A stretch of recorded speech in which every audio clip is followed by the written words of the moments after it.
Cette émission vous est présentée grâce à la participation financière de la Caisse Desjardins du Saguenay-Saint-Laurent.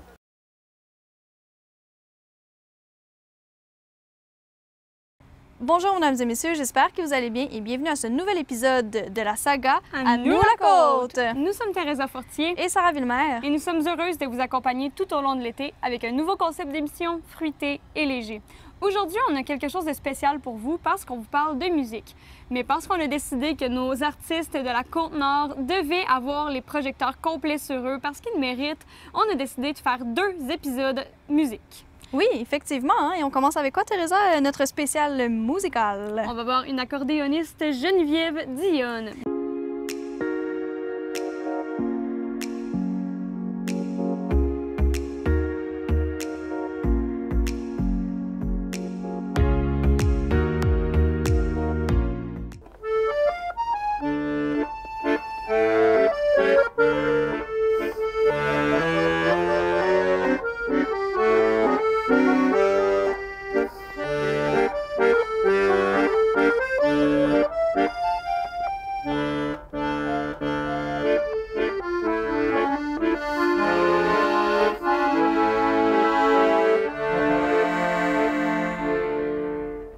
Donc, on est présentement en compagnie de Geneviève Dionne. Comment ça va aujourd'hui, Geneviève? Ça va bien, je suis en congé. Geneviève, j'aimerais ça qu'on parle avec toi de ton parcours musical, si tu pouvais nous dire les grandes lignes de ce parcours-là. J'ai appris la guitare toute seule dans ma chambre quand j'avais 17-18 ans au cégep. Là. Puis je travaillais dans des camps de vacances dans ce temps-là, fait que ça m'a permis de jouer en masse pour des enfants, pour les endormir, pour les accueils, pour des rassemblements, des feux, tout ça. Puis c'est comme ça que j'ai comme eu des premiers contacts avec mon public, si on veut. Puis plus tard, ben là, j'ai comme divergé vers les bars de chansonniers, puis tout ça.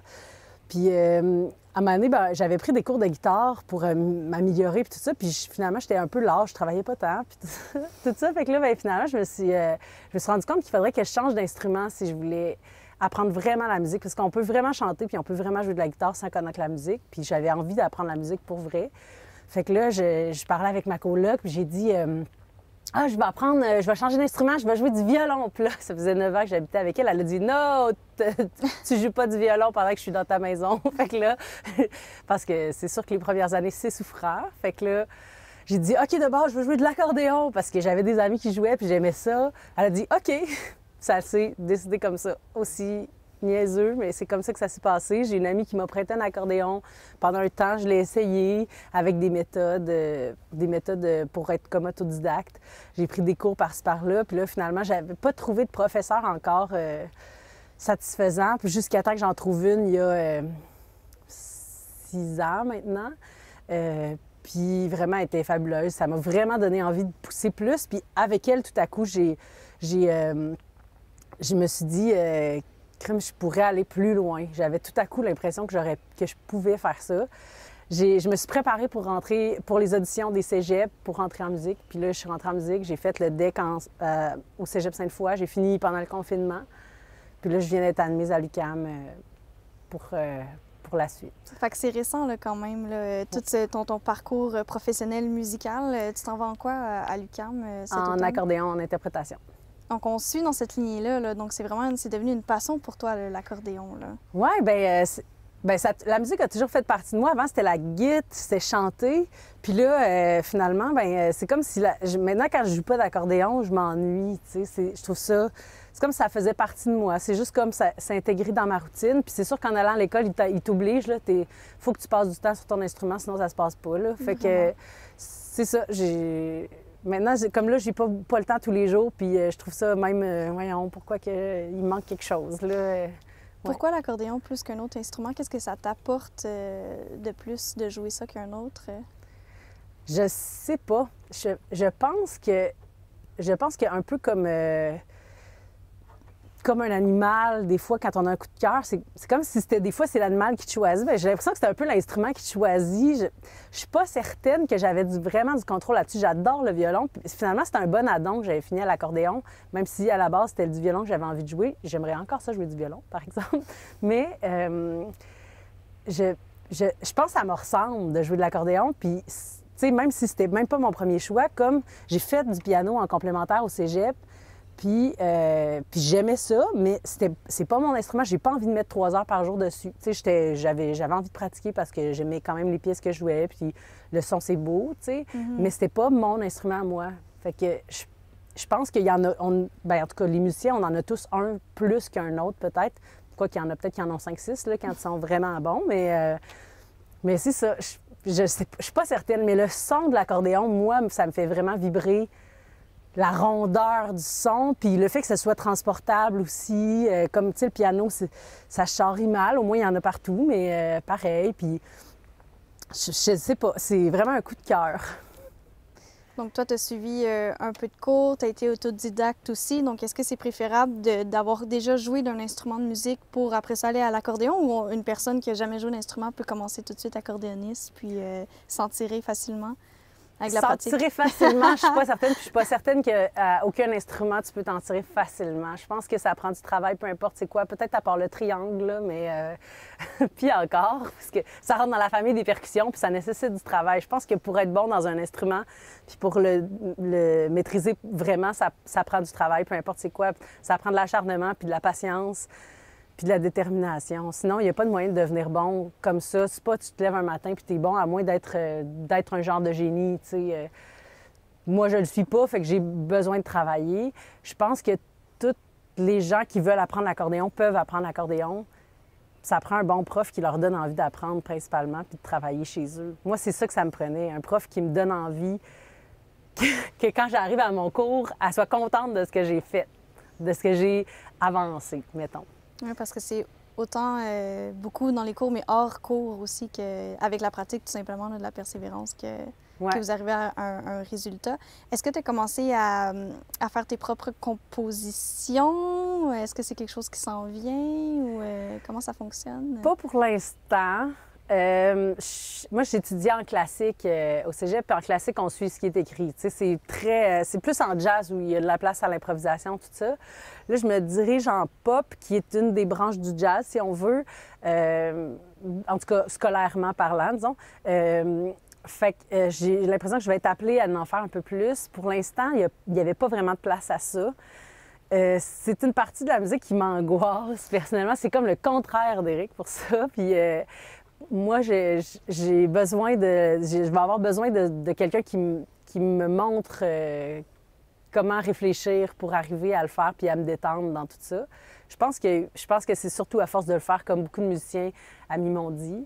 Fait que ça va venir, mais pour l'instant, pas vraiment. Est-ce que tu as des inspirations, des artistes qui t'inspirent en ce moment ou qui t'ont inspiré à commencer à faire de la musique? Peut-être en accordéon, on les connaît peut-être moins, les gens à la maison. Peut-être qu'il y en a des artistes vraiment bons dans... Mais de l'accordéon, il y en a vraiment plus qu'on pense, en fait. Il y en a dans plein d'albums québécois. C'est juste qu'on n'a pas tendance à comme se rendre compte c'est là parce que c'est rarement en avant-plan. Mais tu sais, il y en a dans les albums de Richard Desjardins. Il y en a dans La Roquette-à-nous, bien, c'est plus évident un peu. Moi, La Roquette-à-nous, quand j'étais plus jeune, je l'écoutais vraiment beaucoup, puis ils sont bons, les musiciens. Il y a plein de groupes qu'on a l'habitude d'entendre que tu fais « Ah, bien, il y a de l'accordéon là-dedans. » Fait que ah, OK, j'avais pas réfléchi. En plus de ceux qui font de l'accordéon comme instrument principal, mais moi, ça m'intéresse aussi qu'on mette de l'accordéon, pas nécessairement juste quand c'est des musettes ou quand c'est des tangos. J'adore les musettes, j'adore les tangos, mais c'est cool que ça soit aussi compatible avec une musique qui est plus accessible aussi, puis qu'on l'entende, puis qu'on s'habitue à l'entendre. C'est pas un instrument qui est si déconnecté que ça de la réalité. Pourtant, c'est comme si dans la tête des gens, l'accordéon, c'est l'instrument genre pour jouer des rigodons, tu sais, de la musique trad québécoise. Mais c'est ça, oui, c'est ça, mais c'est aussi tellement d'autres choses que, tu sais, il y en a beaucoup dans la musique klezmer aussi, c'est super beau, mais ça fait aussi partie de l'actuelle culture musicale. Fait que, puis moi, j'aimerais ça d'en jouer pour ça aussi. Tu sais, j'ai pas envie d'être juste soliste. En fait, j'ai envie d'être dans un band, j'ai envie de faire de l'enregistrement studio pour des artistes québécois. Puis j'ai envie de jouer aussi toute seule un peu parce que c'est vraiment une autre dynamique, mais c'est quand... J'ai l'impression que la musique, c'est aussi quand on joue avec des gens, justement, c'est là que ça se passe, qu'il se passe de quoi, puis qu'on vit quelque chose qui lève là, le feeling, l'espèce de « wow, là, je viens de vivre quelque chose de cool ». Génial, on voit vraiment que tu es une passionnée dans ce que tu fais dans l'art, mais outre, après l'école, après l'université, qu'est-ce que tu comptes? Est-ce que tu sais déjà un petit peu tes plans? Qu'est-ce que tu voudrais faire? Ou, Bien, je vais faire ce qu'il y a à faire. Je pense ça va dépendre de qui je rencontre sur mon chemin, des gens qui m'inspirent, des propositions. Là, bien, à cause du COVID, ça a été reporté, annulé pour l'instant. On va le reporter, mais je devais aller faire une classe de maître de tango traditionnel argentin jusqu'au 20 juin. Fait que c'est ça, on s'est fait couper l'herbe sous le pied, mais c'est ça. Fait qu'avec justement ma prof du cégep, c'est notre projet d'aller en Argentine, à Buenos Aires, pour 3 semaines de formation là-bas. J'aimerais ça faire la même chose peut-être en Irlande, puis en France, pour comme connaître d'autres styles, puis apprendre de la place, puisque c'est correct qu'il y a des gens qui peuvent me l'apprendre ici, mais c'est encore plus cool d'aller là-bas puis de vivre l'expérience, d'apprendre à connaître d'autres musiciens, d'autres styles de professeurs aussi. Fait que, ouais, ça, c'est une des choses que je veux faire. Puis, mais comme ça, à part ça, justement, l'enregistrement studio, j'aimerais vraiment ça, mais j'aimerais aussi rencontrer des gens qui m'inspirent, avec qui jouer. Sur la Côte-Nord, ça se passe quand même. J'ai l'impression de rencontrer des gens qui sont vraiment inspirants puis inspirés, qui partagent cet amour-là de la musique. Puis, tu sais, quand je me joins à l'open mic du Gibard les mardis, tu sais, je pourrais la jouer toute seule, la toune. Je la sais par cœur, ça fait 1000 fois que je la joue, mais en même temps, c'est tellement plus le fun de pimper cette pièce-là avec d'autres musiciens qui viennent, qui prennent part à l'œuvre. Puis, tu sais, c'est une œuvre spontanée qui ne va pas exister plus longtemps qu'après 5 minutes, mais on vient de vivre quelque chose dans la salle aussi, les gens vivent quelque chose. Des fois, ça lève tellement qu'on dirait que le plafond du Gibard pourrait lever. Là. Ça fait jamais ça quand je suis toute seule, pas parce que je suis pas bonne, mais parce qu'il y a une énergie de plus quand on est 4 sur le stage au lieu d'être seule. T'sais. Effectivement, l'énergie de groupe, là, comme un band musical, là, tout Exact. simplement. Tes projets pour cet été, là, tu travailles pour Marie-Monde, mais est-ce que tu offres des performances un petit peu par-ci, par-là aussi, j'imagine, en Haute-Côte-Nord? Oui, bien, on m'appelle, puis c'est ça. Comme j'ai pas besoin de ça parce que ma job à Marie-Monde me permet de vivre presque pour l'année en allant à l'école, puis tout ça, le reste, c'est comme du bonbon, tu sais. Je me permets... je demande des congés, par exemple, mais tu sais, pour aller jouer quand on m'appelle pour le Kiwaka, pour le Gibard, pour l'auberge... Puis c'est comme si eux autres, ça les dépend en quelque part parce que, tu sais, il y a quelqu'un à côté qui peut le faire, puis quand il y a une annulation, en même temps, des fois, bien, on book plus d'avance. Quand il y a un événement quelconque, comme une fois, on m'avait appelé pour le 14 juillet pour la fête des Français. Fait que là, j'avais monté un set complètement français. Ça avait fait un party de fou, là. On avait bu plein de pastis, puis on avait joué à la pétanque. Puis là, j'avais eu l'occasion, tu sais, de me préparer en plus, de monter quelque chose de hot. Puis ça, c'est le fun aussi parce que c'est quelque chose qu'on pense à moi parce qu'ils savent que moi, dans mon répertoire, j'ai ça, puis j'ai ça, puis j'ai ça. Fait que les gens m'appellent pour ça, puis c'est le fun. C'est vraiment un piano standard, là. Dans le fond, c'est juste qu'il y a différents jeux. Fait que comme ça, mettons, là, je suis sur le master qui est comme le de base, là. Fait que, tu sais...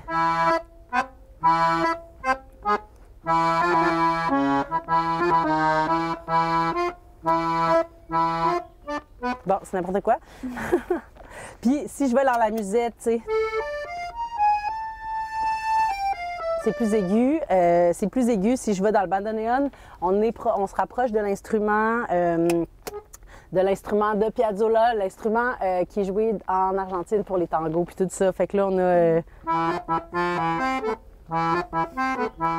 Fait que on a comme des sons différents en fonction de ce qu'on choisit.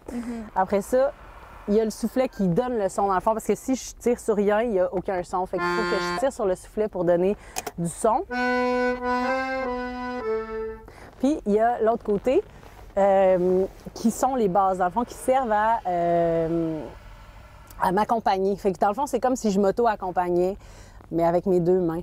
Fait que sur les basses, bien, dans le fond, c'est ça. Ce que je disais qu'il y avait 120 boutons, c'est ces 120 boutons-là qui sont structurés, pas d'une façon qui est un peu complexe si on fait pas de musique, mais qui est super logique quand on fait de la musique. Puis moi, je me retrouve parce qu'il y a des pitons comme celui-ci que vous devez pas voir, mais qui est enfoncé dans le fond. Lui, il est enfoncé. Sinon, il y a un petit diamant ici. Fait que là, lui, je sais que je suis sur le Do. Ici, je sais que je suis sur le Mi. Puis ici, il y a un autre diamant, puis je sais que sur le La bémol. Fait que j'ai 3 repères pour me retrouver, dans le fond, dans ma progression, parce que je vois pas du tout, je vois pas là. Puis il y a 2 jeux aussi. En même temps, il y a le master, donc toutes les basses super graves. Puis il y a là, il manque le plus grave des 2, parce qu'il y a comme 2 sons en même temps, là. Je sais pas si vous entendez. Oui. Fait que c'est ça. Moi, je préfère la grosse basse, celle-là, celle qui fait les gros sons, mais ça joue plus fort aussi. OK. Fait que c'est ça. Fait que tu as besoin de tout pour équilibrer. C'est vraiment impressionnant, c'est vraiment intéressant. Oui, c'est ça. Fait que oui, ça peut être complexe, vraiment complexe comme instrument. Fait que la meilleure chose peut-être, c'est déjà de jouer du piano, d'avoir une petite base en piano quand même. C'est sûr que ceux qui jouent du piano avant, ils ont vraiment moins à réfléchir à leur main droite. T'sais, comme moi, j'ai des élèves là, à qui j'enseigne l'accordéon. J'en ai 2. Je les aime vraiment beaucoup. Puis il y en a une des 2 qui a joué de la musique, qui a joué du piano quand elle était ado. Fait que ça paraît quand même vraiment beaucoup sur sa lecture, entre autres, de la partition, puis sur sa main droite, puisqu'elle a vraiment moins besoin de réfléchir, mettons, que l'autre personne qui avait jamais fait de musique de sa vie. T'sais. Fait qu'il y a tout à apprendre. C'est sûr que dans ce temps-là, c'est plus complexe. Après ça, des fois, mettons, s'ils commencent jeunes, bien, on va ils vont utiliser un peu comme les petits qui apprennent le violon. Ils vont commencer avec un violon plus petit, un violon adapté. Cette boîte-là est vraiment grosse, tu sais, puis elle est vraiment lourde. Ouais. Puis même Massa, moi, j'ai un accordéon qui est réduit de taille, dans le sens où les touches de piano, ils sont pas de la taille d'un piano standard.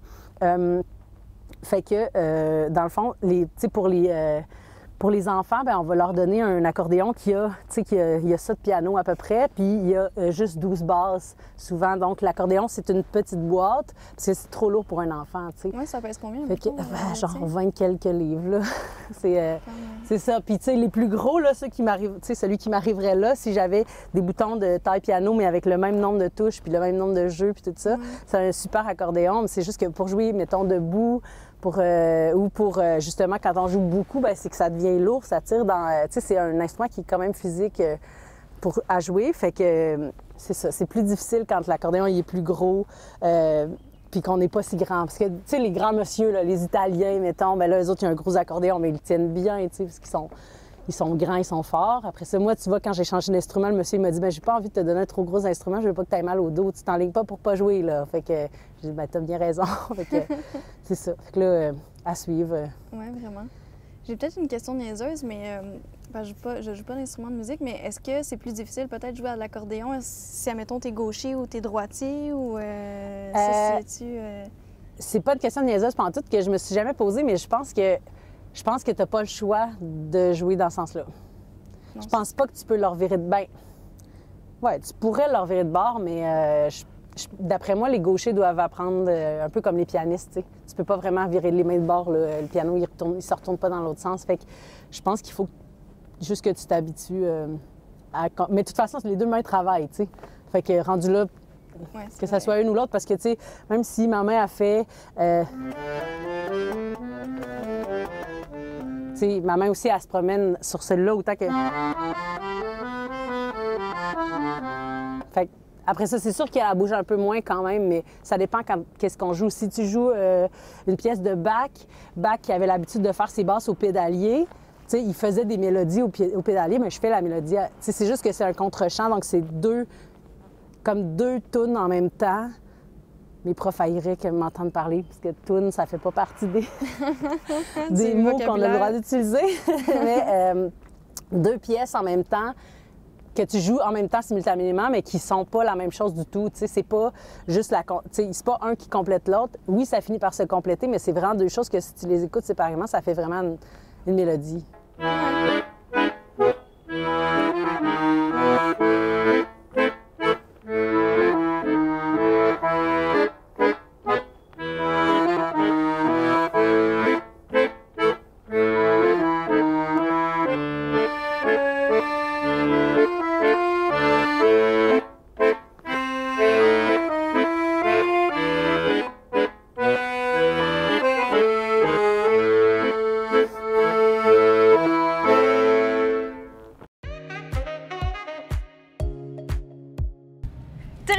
Sarah. Qui dit musique de la relève. Et Dieu sait qu'il y en a une belle brochette d'artistes de la relève. Il faut les encourager. Vraiment, autant dans notre région qu'au Québec. Et là, c'est difficile ces temps-ci parce que d'habitude, les artistes de la relève font des performances partout. On les voit sur les différentes scènes, dans différents festivals au Québec. Mais là, pandémie oblige, pas de festival, pas de spectacle. En tout cas, c'est plus compliqué, disons, faire des spectacles de nos jours. Donc, c'est pour ça qu'ils se tournent de plus en plus vers les plateformes. Les médias sociaux aussi. Exactement, pour offrir des performances et puis pour, dans le fond, proposer et offrir de la musique aux oreilles aux auditeurs. Donc, c'est pour cette raison-ci qu'on vous a fait un répertoire d'artistes émergents, d'artistes de la relève du Québec qui méritent une attention particulière parce qu'ils font de la maudite bonne musique, on va se le dire. On a un bon répertoire. Effectivement. Donc, c'est parti. Bouge, j'ai du taf à faire. Le rap passe la tête, soit être là, pas me taire. Si on me trouve, faut que Pour commencer, Sarah, on a un groupe francophone de rap qui vient de Montréal, donc non loin d'ici, mais quand même à 6 heures. Hein? Oui. On les surnomme LAF et ils sont composés de 3 rappeurs à la voix unique et 3 concepteurs sonores, rythmiques en fait. Et ils se sont fait connaître, ça fait pas si longtemps, je dirais, d'après... 2018, 2019, exactement. Là, ça grandit. Là. Tu es dans les années, c'est en 2018 qu'ils sont élus les grands gagnants des Francouvertes. Donc c'est comme ça qu'ils se sont fait connaître. Et 2018 jusqu'à ce jour, ça va très bien. Ils sont rendus à quelques albums déjà à leur actif. Hein? Oui, vraiment. Puis ils sont vraiment présents sur les scènes de rap keb, surtout montréalaises pour l'instant. Oui. Mais je sais qu'ils font quelques tournées, ils sont présents aussi. Ah oui. Parce que rien qui change. Le deuxième groupe qu'on a trouvé, c'est Bon Enfant. En fait, c'est une formation de la chanteuse Daphné Brissette de Canaille et de Guillaume Chiasson de l'ancien duo Ponctuation qui ont formé un groupe avec 3 autres personnes, dont Alex Burger. Et ça fait un groupe là, de rock, pop, psychédélique qui rappelle un petit peu les années 60-70. Oui, quand même, et quand même assez pop aussi. Oui. Très, très bon à écouter en road trip, je dirais. Ah, vraiment. C'est un bon mélange de tout ça et je pense que les nostalgiques peut-être de ces années-là pourraient vraiment aimer ça. C'est super. Et partout, c'est Ensuite, Sarah, on a Antoine Corriveau qui commence sa carrière musicale québécoise en 2011, qui se fait connaître avec son album Les Ombres Longues. Je sais pas si tu as déjà entendu parler de ça. Oui. C'est super bon. On le décrit un petit peu comme rocker au cœur tendre. Donc, on peut s'attendre à de la musique peut-être sur des sujets un petit peu plus tendres, des sujets un petit peu plus sensibles, mais avec une mélodie tout autant rockeuse qui nous fait bouger. Il en est à son 5e album en 2020 qui s'appelle Pissenlit et qui sort en septembre. En août-septembre, on n'a pas trop la date exacte, mais c'est dans ces coins-là. Donc c'est très prochainement. Fléchir par des images que je me sens. Et c'est en 2011 qu'on découvre le jeune artiste Peter qui attire les événements d'envergure hein, comme les Francopholies, les Francouvertes et même Oshéaga et plusieurs autres, une longue liste à nommer. Je pense que cet artiste-là, on pourrait peut-être le décrire comme un artiste qui brise les barrières de la musique. Hein? Oui, quand même. Il fait des sons assez futuristes, sensuels, autant froids que chauds. Donc c'est vraiment quelqu'un à découvrir et je pense qu'il va vraiment faire de la matière dans les années à venir. D'ailleurs, il a aussi un nouvel album qui s'en vient en 2020, donc c'est à surveiller.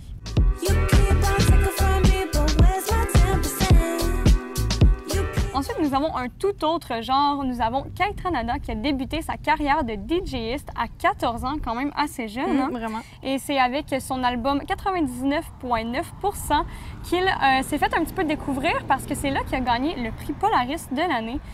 Et là, en 2019, il a sorti son 2e album, Booba, avec qui il a fait des collaborations d'enfer, dont avec Pharrell Williams, des chanteurs américains, Kali Uchis, une chanteuse mexicaine, en fait. Et c'est super, des sons technologiques, encore une fois, futuristes, assez pour faire la fête, hein? Oui, vraiment. Oui. Chapeau. Chapeau, Kate Ranada. Quand je t'ai croisé à l'université.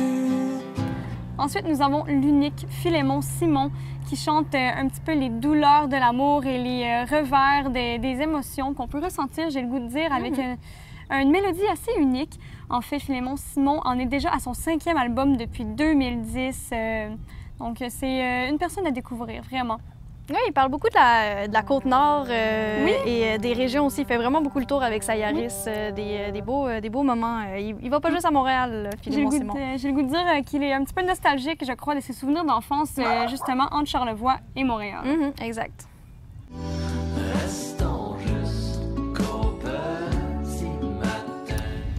Il aurait sûrement fait partie des têtes d'affiche de certains festivals un petit peu partout au Québec. Teresa, et je parle bien ici d'Étienne Dufresne, un jeune enfant né dans les années 90 entre Magog et Victoriaville. Il a fait les chemins partout. Bref, il a créé son premier EP, il l'a enregistré cet hiver et il a été présenté un petit peu partout sur les différentes plateformes en février dernier. Super EP qui a été, dans le fond, réalisé suite à une peine d'amour. Il y a plusieurs artistes qui font des EP, qui écrivent des chansons suite à une peine d'amour.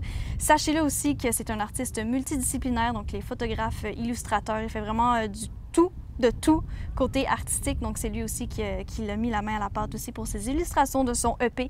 Donc, on lui souhaite bon succès à Étienne Dufresne. Gardez ça en note. J'ai pensé à toi qui pensais à lui, mais je t'en veux pas pour ça. Dans la même lignée, Teresa, je te parle de Gab Bouchard, né environ dans les mêmes années que notre ami Étienne Dufresne. Lui a un petit côté un petit peu plus mélancolique dans ses chansons. Il parle aussi de peine d'amour, mais je te dirais que si tu es en peine d'amour, Teresa, je te dirais que ça serait ton psychologue musical personnel. On l'écoute et ça fait vraiment du bien écouter du Gab Bouchard. C'est le fun parce qu'il y a quand même eu une belle publicité pour lui cet hiver, malgré le fait qu'il n'a pas eu de spectacle. Sachez qu'il y a eu quand même le lancement de son premier album cet hiver. Il a été capable de le faire à Montréal cet hiver, une semaine avant que le tout soit déboule, en fait, l'histoire que l'on connaît. Donc, chanceux pour lui. Mais sachez qu'il y a beaucoup d'artistes qui l'ont supporté tout au long de l'hiver et du printemps. Notamment l'émission Bonsoir, Bonsoir, où Guylaine Tremblay a porté fièrement son chandail de Gab Bouchard. Et elle en a parlé publiquement. Je pense que ça lui a fait un petit baume au cœur pour notre ami Gab Bouchard. Donc, moi, sa chanson préférée de son nouvel EP, c'est « Tu me connais trop bien ». C'est super bon, ça fait du bien. Puis on dirait que ça nous remet dedans si on est en peine d'amour. Donc, écoutez ça pour les cœurs brisés. C'est à écouter. J'ai toujours pris pour acquis qu'on était fusionnels, mes illusions. Mais là, Teresa, on a parlé beaucoup de auteurs, compositeurs, interprètes masculins. Mais là, est où la place à la féminité dans tout ça? Ah, voilà, il faut la trouver. Hein? Exactement, mais moi, je l'ai trouvé pour vous parce qu'il faut qu'on parle d'Ariane Dita. C'est une jeune auteure, compositeur, interprète de Montréal qui a déjà 3 albums à son actif. Quand même, très jeune auteure-compositrice. Et 3e album et son dernier album est sorti au printemps dernier avec l'album Beige. Super bon, quelques belles chansons. Elle a même repris une chanson de Boule Noire, J'en dis pas plus. Allez écouter ça, c'est super bon. I never met a stranger in my life. On peut encore dire que c'est des artistes émergents et des artistes de la relève, même si ça fait déjà quelques années qu'ils roulent leur boss. Et je parle effectivement du groupe, le duo Les Two Birds, qui vivent actuellement en Haute-Côte-Nord et qui viennent aussi de Bergeronne. Donc, on parle ici de Kim Drouin-Ratcliffe et Simon Gade-Bourry. Donc, un super beau duo ça fait longtemps qu'ils roulent, comme j'ai dit, leur boss, ils ont plusieurs albums aussi à leur actif. Et il y en a un aussi qui arrive très prochainement. On suit ça de près, donc ça devrait sortir dans les prochains jours, prochaines semaines. Et vraiment, ils ont vraiment fait, j'ai fait des recherches sur eux, ils ont vraiment fait des tournées un petit peu partout, nord-américaines, européennes. Donc, c'est vraiment du grand talent de chez nous. Ça fait du bien de voir qu'ils performent à merveille dans notre coin. C'est une bonne fierté. La lune est pleine just for you. Dernier artiste, mais non le moindre, la cerise sur le Sunday. Ça fait quelques mois et quelques années déjà qu'il roule sa bosse, mais ça mérite une petite attention pour notre ami Les Louanges, mieux connu sous le nom de Vincent Roberge. Ça fait quelques années déjà qu'il a lancé des albums. Vous l'avez peut-être connu justement avec son album qui est sorti en 2018, avec l'album La nuit est une panthère. Super bel album si jamais vous n'avez pas entendu ça encore. Il a gagné de nombreux prix et il a été la révélation Radio-Canada en 2019 pour ses chansons francophones. Et il a récemment gagné, je ne sais pas si tu as remarqué, les Juno Awards qui ont eu lieu le 30 juin dernier. Donc, il a gagné l'album de l'année francophone. Donc, on lui dit félicitations, Vincent. Spectaculaire. Et on te souhaite bon succès et on espère te revoir sur les planches très bientôt pour un autre spectacle et de belle musique. Ah, moi, je suis sûre que oui. Il y en a encore dans son sac. Hein. Merci, mon pitou. C'est ce qui conclut la première partie de notre émission spéciale musicale. Merci d'avoir été des nôtres et n'hésitez pas à aller nous suivre sur notre page Facebook, à aller commenter, à aller aimer et nous envoyer des messages. On adore vous lire et on aime ça savoir ce que vous en pensez. Prochaine étape, vendredi prochain, 2e partie spéciale musicale.